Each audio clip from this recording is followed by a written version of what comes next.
Hello, hello. Welcome to the Tammy and Wanda Show. The Tammy and Wanda Show. Bing, bing, bing, bing. Can you tell that we're all very excited to be here? And we're here with today's topic, sitting right between us, pandemic pets. Emotionally damaged pets. Ones that won't leave you alone no matter how hard you try.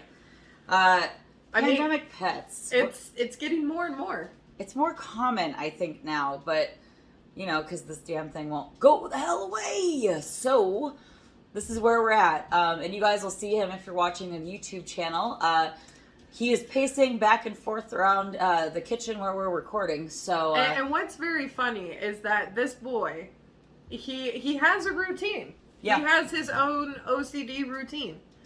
And I have witnessed this. When she has to go to work, when Tammy has to go to work, she can't work from home.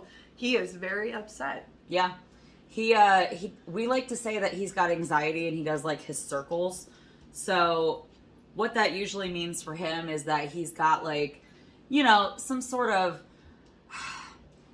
it always has to be clockwise, which is something that we've noticed. And which is really funny. And that's his thing is he gets really upset and he's like, no, you're not allowed to leave. I don't know what the hell you think was going to happen here, but you are going to let me come with you. And when he's got to get it in the bed, so we have a cage for him, he like glares at me the whole time I get my keys and my coffee. And he's like, what the hell are you doing, woman? And he knows. He's not thrilled. And when I get home, he's even worse. Like he just sits there and glares at me. And I'm like, oh, come give mommy lovies. And he's like, because he's part husky, so he's got you know those husky talks. Oh, they do that, and they do. He didn't mean to be a pandemic pet. Like I didn't go, okay, well we're 2 months into the pandemic and I'm lonely and I'm tired of working from home. It was well, January, and we decided, hey, we need another dog because my stepdaughter Kayla took and then the shutdown our second happened. Dog. Yeah, and we were potty training him during the first month of the pandemic in March of 2020, and he was like maybe 17 weeks old at the time. And he is just the most anxious, needy, up your butt kind of dog I've ever had. And it's sweet sometimes, other times not so much. When you're in a meeting and he's trying to drink your coffee because he wants your attention. Not cute on Zoom. Or you're sitting on the couch trying to enjoy some tea and he nips at your face. Yeah, he does that to Wanda quite often. Quite often. I'm here a lot, and he still does it. He's a little booger. Aren't you? Well, he's got like 3 circles of people. He does. There's the first circle, which I think only me, my mom, and Kayla fit into, where he loves us so much that I could do anything to that dog. Pull on his ears, he doesn't care. It's attention. And he just loves us no matter what. There's barely ever any badness. The middle section is pretty much everyone that's a regular visitor or a family member, where he's actually like, he's good with them most of the time, but he gets real obnoxious and barks like literally inches between his face and yours at full volume, which, ouch. And then there's that third group, everybody else, and he is terrified of everybody else that he hasn't seen during the pandemic. Now, we'd love to hear your thoughts on pandemic pets, but what do you think causes this dog anxiety, especially with this booger? I think that having a routine is very big for animals, and that's what they definitely stress when you train pets. Right. Having a set routine.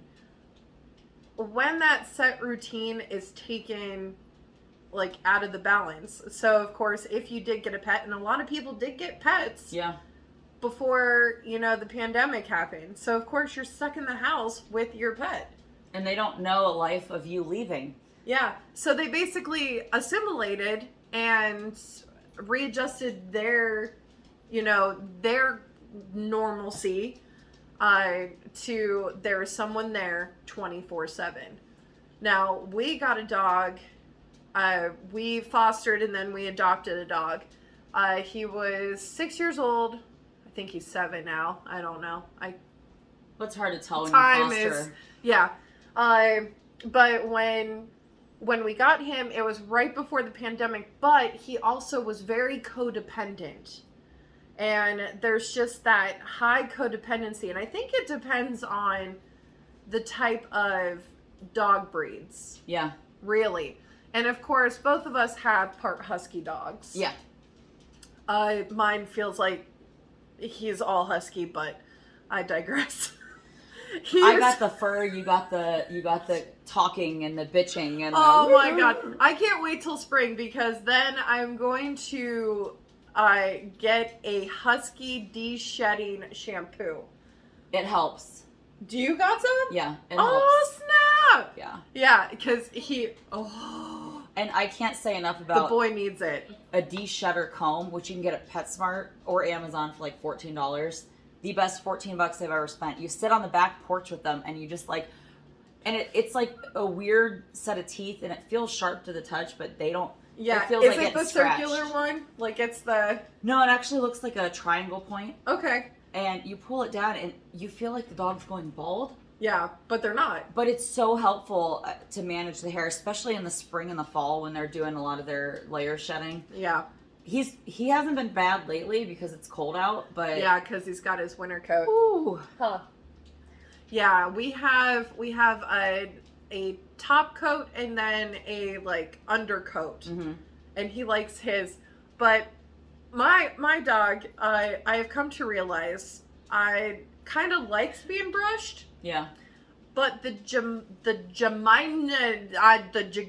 gigantic amount of clumps of hair that he has given birth to.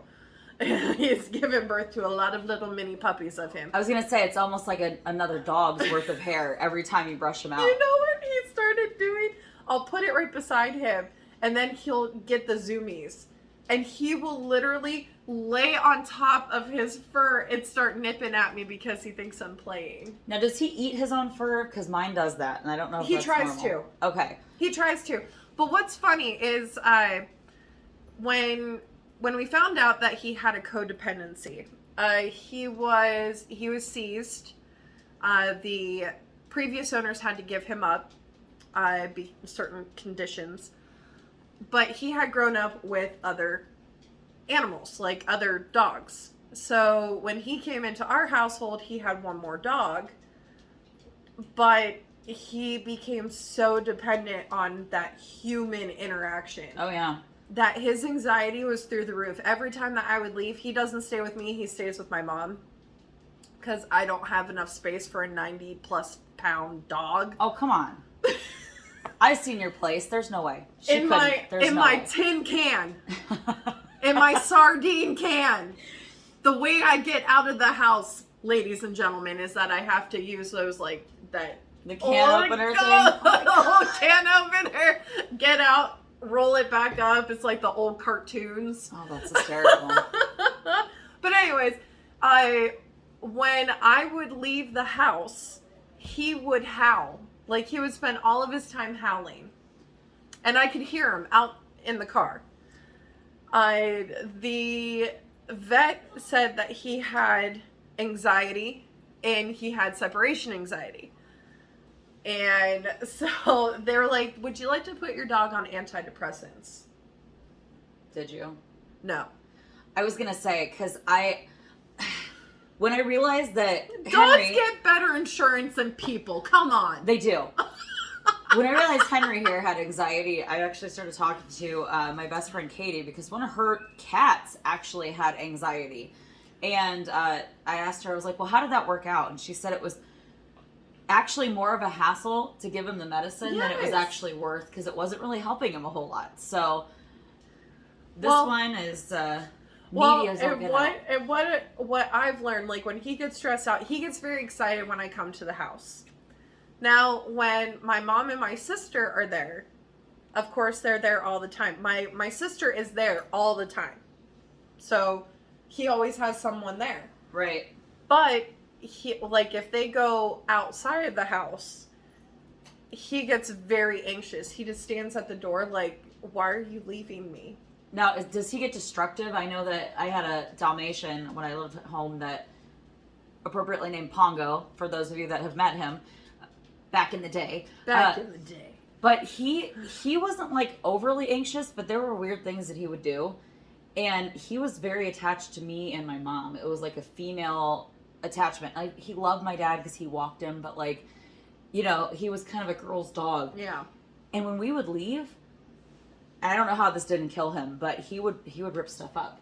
So one vacation, he ripped up an entire recliner. He took the stuffing out of an entire cushion because he was pissed off that we left him.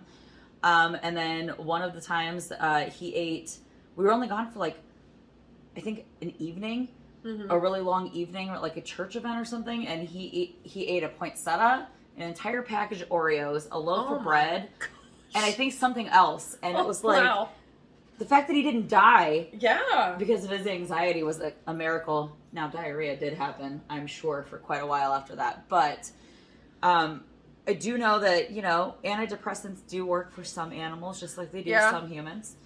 So if that's something that you guys want to check out for your pandemic pet, so you can leave the house, that's probably worth an ask to your vet. But my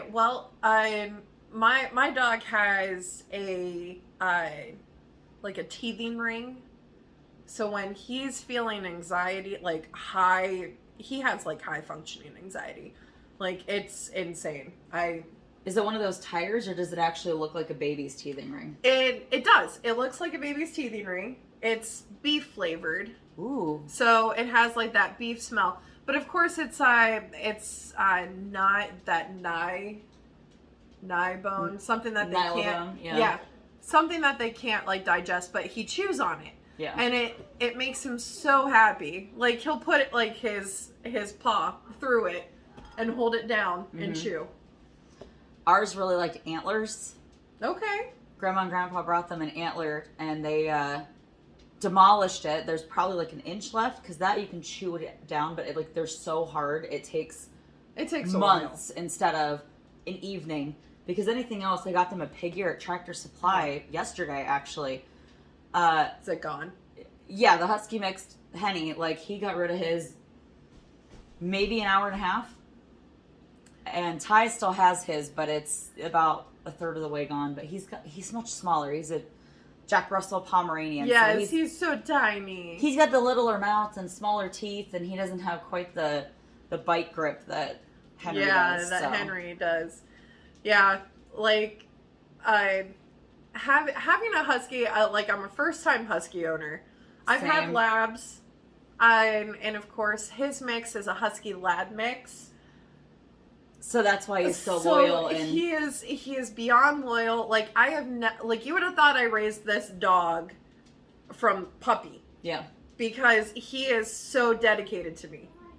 And I'm like not even there all the time. That's like, so he'll look up at me and I'm like, do you want to go outside? Do you want to go to the front yard? And he stays with me. Like, I don't put him on a leash when we're outside. Yeah. Because he keeps his butt with me. And if he does do something wrong, because of course Huskies have a tendency of running. Oh, they're ornery. Yeah. When they see something that is not supposed to be there. And of course, my mom, she lives within city limits. And he was out with me, and I was breaking down boxes in the garage, and another dog was walking past with their owner. How dare they? Bolted right to them. And I like go up to him, and I'm like, get your ass back in the house. And his head was like, oh shit. Shit. And you know, it's something that I don't know that they ever believe me when I say it at my house, but dogs can understand certain words and phrases to like a 5th grade level. So they get your ass back in the house. For you, your dog's like, oh shit, I gotta listen to her. Like, his ears just went down, his head went down, and he went straight to the garage door and sat there. For me, it's, what did you do? And for those of you watching, he stopped turning in his circles and looked at me came like, closer. Oh, I'm so sorry. You're fine. I'm sorry. Sorry, I didn't mean to. Yeah, after that, I told him he was grounded for 2 weeks. He couldn't go to the front yard. The other one that really gets them is they know, you know, obviously every dog knows walkies and every dog knows treat, or mine, apparently Husky mixes in general are like they always have a weird health condition from what I've read. Yeah. Mine has allergies. Okay. So a dog who loves being outside he gets a runny nose and his eyes start getting red, kind of like a human. Yep. And fun fact, they can take Benadryl or Claritin. Or even...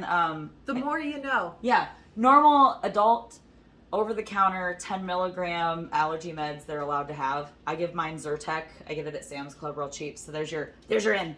Go to Sam's Club. We still have it. I bought it like 6 months ago. So, and him and Graydon both take it from the same bottle because it's human. But he's like, we put it in cheese. And so, because I have 2 dogs, I can't just give the one cheese. So when they hear daily cheese. Oh, his ears perked. Yeah, they both perk up and run to the fridge because they understand that they're getting cheese. And he hasn't quite figured out that there's a pill in there yet. He just knows that daily cheese makes him feel better. Yeah. So, but getting back to if he damages things when my family leaves him, he doesn't. He's a good boy. He's a good boy. He just goes, the one thing that he is bad at, and we're pretty sure he is the culprit, is that he goes down to the basement and takes a poop because he's mad. How dare you leave him? He will poop on your floor. I'll show them. But he doesn't do it on the carpet or anything. He does it on the floor downstairs. So we're easy to clean up. Yeah. Oh, bless him. That's so cute. Yeah. Not once has he ever had an accident on carpet. Like, it's all been on the concrete floor downstairs. I was like, well, that's convenient. My mom's like, the damn dog shit on the floor again. I was like, but. You just wait for it to in get defense. hard. Put it on the dustpan. Chuck it out in the yard or in the trash can. Whatever. Like, in defense. He's doing it on a cleanable surface. Yeah. You can mop it. An easy Smell clean goes surface. away. Disinfect that crap. But yeah, I've noticed more like I feel like with the pandemic happening and stuff, like we've spent more time with our kids. Yeah. And we spent more time with our pets that it's almost like they're human. I was going to ask, do you think that, you know how like women that get their period at the same time because they've been around each other a lot? Like it syncs? Yeah, it syncs up. Do you think that maybe a lot of these pandemic pets are so needy because we were all so uncertain and scared and anxious that whole time that they kind of like read our energy? Literally, we were each other's support animals. Yeah. And you can hear mine chirping in the background because he's mad. He's trying to get doors open. The boy's in the video game room behind us, and he's mad because the other dog's in there too, and he's the mascot. How dare you? I know. Normally, he's out here with us. I think there's some psychology though to that, where dogs and any animal really. I mean, cats, hamsters, gerbils. I mean, my hamster. He knows when I'm home. He hears the rumble of my car, like when I get home at like midnight after my shift. And he's like right at the cage, just like, Mom's home. Are you bringing me food? Are you bringing me snacks? Are you bringing me snacks? I like snacks. But yeah, it's like we got into a different norm than before. You never really heard about. I mean, you heard the occasional like, oh God, my dog hates it when I leave the house kind of thing. But now that we're not leaving the house as often, everyone's like, oh my God, the dog just needs to stop. Well, and I'm going to tell you, there's a difference between the dog I had before the pandemic and the dog I got during the pandemic. So the dog before, it's almost like when I'm working from home, I only usually go in 1 or 2 days a week. So if it's been like 3 or 4 days in a row that I've been home, he's almost sick of me. Like, he's like, can you just go to work? Because, like, I need to miss you again. Yeah. And he's so loving when I come back. So it's such a juxtaposition to the other one's behavior, where the other one's like, don't you dare leave, and then he's mad when I get home. See, and like, I'm curious about some of our listeners out there. Yeah, I wonder if they're having the same issues. If your experience is anything similar to ours, or even different, we want to hear about it. Yeah, because I'm curious, because I mean, I already had a codependent dog. Like, he was already needy from the beginning. And of course, they do say that huskies love their packs. Yeah. And when their pack is not together, like, they feel lost. I think that's why he's pacing, for those of you watching, because the pack is separate. Yes. Hubby's in one room. He keeps going to each door. Yes. To sniff where everybody is. Yes, because they're not all together. He's got to keep track of the pack and see where they're at, and he's stressed out he's not with all of us at the same time. It is wild, and I've always wanted a husky as a kid. Like, I always wanted a husky. But I always ended up with, like, German Shepherds, Labs. I had a miniature dachshund, a Dalmatian, and my parents had a black lab. And then we had a weird Australian Shepherd dog that ended up running away, which was unfortunate. I don't know if we've mentioned her on the show before, but it's the only female dog I've ever had. So high strung. Female dogs are like, whoa. Listen, my sister, she adopted a dog who was also seized. Because we love going to those shelters that adopt or foster then adopt. Yeah. Because they want to know. And of course they always they do. I love the process that some of these places do, where they don't just flat out you don't shop, you adopt. Right. You know, and a lot of places are just like, well, here, you want this one or you want this one. No, they take it extensively, because a lot of their pets have been emotionally or physically traumatized. Right. And you got to be very patient with traumatized animals. Yeah. And Henry, of course, backstory, he was slightly traumatized. We're pretty sure he came from a puppy mill, right? Yeah, he was living in a barn with no doors in January when we picked him up, and it was one of those 10-degree days, you know, and he was shivering when the guy let me hold him, and I was bound and determined he was coming with us. Whether we kept him or not, we were going to pawn him off on somebody if we didn't keep him, but he wasn't staying there. It was one of those moments where you're like, I don't care what happens. Yeah. After we leave here, he's not staying here anymore. Well, with Rosie, my sister's dog, she's boxer. She's part boxer and part Australian Shepherd. That is a high-strung dog. High-strung dog. My dad, when I was growing up and I was going back and forth to his house, he had 2 boxers. Chelsea, if you're listening to this, you can correct me, whatever. There was Frankie and Tank. Tank was a high-strung motherfucker. Was he one of those ones that bounces? Because I had a friend that had a few boxers and they were bouncing. He was a bouncer. Now, Frankie was a girl. Mm-hmm. Sweetest dog ever. She would always lay on me and sniff me and love on me and just lay on me. So she was very maternal. Mm-hmm. Where Tank was a high-strung little shithead that would run into everything.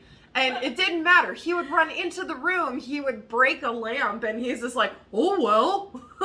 It was in the way. But with her, she came from a family, or came from an owner who did drugs in front of her. So there are some characteristics that I noticed that, oh man, she probably thinks I'm dying or something, because normally when I go and visit my family, I lay on the couch and normally keep my hand out, so it's always limp. Right. And she always comes over and nudges it and licks it. But it was very hard for her because she was severely detached from everything. Oh my gosh. She was emotionally traumatized because she was taken away and then stuck at a shelter with other dogs that she didn't know. Which is scary. I mean, think about and what of that course, would be the one dog that she was connected with got adopted without her. Oh my gosh. And she had grown up with them. So having that bond broken that's hard. Yeah. There's actually a picture of my sister and the dog, and they're both sitting there, her and Rosie are sitting there, and she's just kind of close to my sister, but having a hard time loving on her. Yeah. But when she told when my sister told her that she was taking her home, it was a bond, an instant bond. Yeah. Both of them needed something from one another. And I'm going to tell you, I actually saw a bond happen recently, very close up. I have a friend at work that has a dog that had 11 puppies. Oh. First litter, she's a year old. Oh, you didn't tell me the story. So, hi. Honey. Our co-host is here. Are you going to talk about it too? And see, my dad he likes me. Yeah. Proof. He likes me. On video. He loves her. But sometimes he gets angry with me for some reason when I stop. Yep. Just there like it that. is. There it is. So, What? I know. I think I get my love of dogs or animals in general from my dad, and he was just one of those guys who just loves having a dog. That's just his thing. Yeah. So their lab died a couple months ago. He was an older lab, about 11. See, there it is. There it is. There it is. You brat. Here, get down. I love you very much. Get He's down. like, I want both of your love, but you are distracted. You're good. So Over here. There he you go. finally decided he's ready. And he's looked at a couple shelters because he kind of wanted to find a friend and save somebody. And so my friend from work had these 11 puppies that need good homes. And we went and checked him out last weekend. And he fell in love immediately. Oh. He always likes the small ones, the run of the litter. You know, those are the best ones. Because they're just so chill. That's what I did when I got Luke. He was 2 months old. He was fresh off of mom. Oh, yeah. Mom was a pure German Shepherd. Aww, Dad was a lab mix, but he was the runt. And my mom's like, I don't know if that one is gonna live for very long. So the guy opens it up. He's like, just because he's a runt doesn't mean he's out. He's got the worst thing. He came out and just started barking at everybody and was having a blast. Aww. But he instantly bonded with me. Well, I think I saw that happen. Oh. And I didn't get to see it with Congo. My dad went without me to pick out a dog. Yeah. Which was fine. It was a friend of the family had 2 dogs that had babies, purebred Dalmatians. They're brats. I'm just warning you guys. They're very needy. A little bit more than Huskies. Those ones are some sass. Yeah, the one that followed him around was the one he brought home. Oh. And he was, for the most part, a very good dog. And it was like, okay, so you've got that experience. And then, so last weekend, he's watching. And the first one that came up and, checked him out, he asked to hold. I stopped petting. That's all it was. It was love at first sight. He held him and he's like, I don't need to hold any of the other ones. This is it. He's it. So it was very cute. And see, that's another thing is both of my parents really got attached to their dog that just passed during the pandemic. Because, my mom's retired. She was alone a lot because my dad's still kind of working even though he's retired. And so she talked to the dog. That's her best friend. And she'd take him on walks a couple times a day just to get exercise and activity. Well, and I think that the pets that died during the pandemic, it was probably really hard for them. A lot harder, yeah. Because that's her best friend during the day. Who does she talk to now? Me. And think about it, if there are some that are ready, because kind of what our tradition is when we know that our old dogs are going to start going to the golden fire hydrant in the sky. The rainbow bridge, if you will. We normally like to try to get another pet that kind of, so the older one still has a little bit of Sprite in them to kind of show them the ropes, because that's kind of what we did when we had Brannigan. Brannigan was a shepherd something, but he was a beautiful dog, and one of my best friends. And then when we got Casey, we got him on New Year's Day. Aww. So when we got Casey, he was a puppy, and he was running around being all funny and stuff, and nipped at Brannigan's heels. Brannigan turned around, had enough Sprite in him, and laid that baby down. Oh yeah. And boy, did he knew who boss was. I have to tell you, I've only ever seen one animal smack an animal so hard that I had to laugh, and it's animal on animal hate crimes here. Oh, is this the fat cat? Yeah. Yes. So my ex-husband's family had this outdoor cat, and he hated being inside for too long, so he just was one of those cats that liked to roam the neighborhood, and he liked to kill rabbits and squirrels and leave the bodies for my ex-mother-in-law. Her poor sweet soul had to clean that up all the time. But So he was kind of, I always called him Sabertooth Kitty because he had these fangs that would hang out, and he was like a good 25 pounds if I had to give you guys an estimate of size. Yeah. He was a big boy. Lots of fur because he was an outside cat during winter. And this cat got used to kind of being like the main act in town. So my ex-sister-in-law had her cat start staying with us because she became extremely allergic, if memory serves. And so he moved in with my ex-in-laws. And one day we were visiting and we were watching TV, and the cat jumps up, the young one, the spry one, and he's trying to play with the old guy, and the old guy was having none of that shit. He took one look at that cat, literally bitch slapped him across the face with his big paw, and you could hear it go. You heard the slap hit the other cat's face, and he fell off the side of the bed. It was like, boom, and then he was gone, and he didn't get up for like a solid couple of minutes. Like, it really rang his bell. It's so interesting, and I know that like a lot of people have like a grieving process. Yeah. I mean, for us, the way that we grieve is to carry on a lineage, I guess you could say. Mm-hmm. Not have them, have, puppies, but carry on that. Here's our expectations, kind of thing. Yeah, yeah. It was so funny. And then they always had this love-hate relationship because sometimes he'd play, much like an older dog, younger dog situation. They'll play for a little bit. Like you heard back there. Yeah. Huh. The growl from the older dog. Huh. Ty's trying. Ty's trying. Oh, our mascot. He's back there. He's looking. He's like, please. I tuck. I stuck right now. I'm going to go save him. But so it's one of those things where, do you think that the psychology of the family rubs off on the dog always, or just in like distressful times like a pandemic? I mean, that's a very good question. I think we should get a psychologist or something on I think so. I think next time. I think that is something. And you'll notice too, like, I think that the pandemic dogs are more eager to learn new skills than the older ones. Yeah. The other one, he will sit, he will dance. Well, and I feel like they do, like, they get like that human characteristic. Yeah. Like, you see all those cats or dogs that just sit like their owners on the couch. Oh, with the pot belly, and they're just sitting there with their arms down. I love those.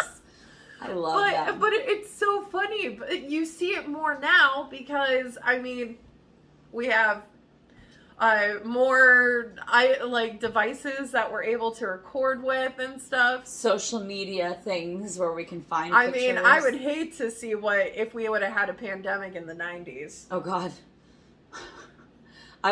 You would have had videos of me painting the Dalmatian's toenails. He loved that. It was so weird. And then he liked to eat apples right off the core, and he would drool if I was eating an apple.